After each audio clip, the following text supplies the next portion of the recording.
24 breaking. ക്ഷേത്രങ്ങളെ പരിസ്ഥിതി സൗഹാർദ്ദമാക്കാൻ പുതിയ പദ്ധതിയുമായി ദേവസ്വം വകുപ്പ്. 1 വർഷം കൊണ്ട് 1 ലക്ഷം തൈകൾ വെച്ച് പിടിപ്പിക്കും. ദേവാരണ്യം എന്നാണ് പദ്ധതിയുടെ പേര്. മേഘന മുരളി തിരുവനന്തപുരത്ത് നിന്ന്. മേഘന, വിവരങ്ങൾ. ഉന്മേഷ്, ദേവസ്വം വകുപ്പ് മന്ത്രി കെ മുരളീധരന്റെ നേതൃത്വത്തിൽ നടന്ന ഉന്നതതല യോഗത്തിലാണ് ഈയൊരു തീരുമാനമുണ്ടായിരിക്കുന്നത്.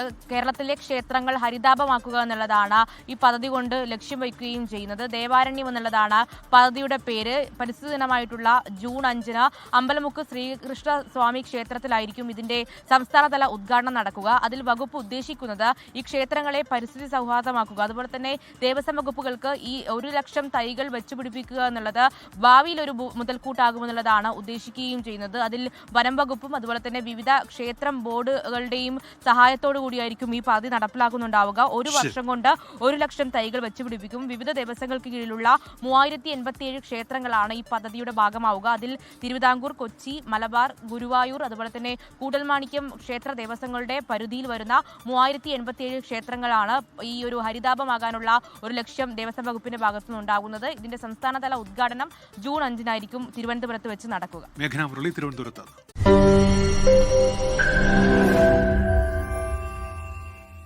ലോകത്തെവിടെയായാലും ഏത് സമയത്തും 24 വാർത്തകളും ഓഗ്മെന്റഡ് റിയാലിറ്റി പാക്കേജുകളും എക്സ്പ്ലെയിനറുകളും വിശദമായി കാണാൻ ഞങ്ങളുടെ യൂട്യൂബ് ചാനൽ നിങ്ങൾക്ക് സബ്സ്ക്രൈബ് ചെയ്യാം.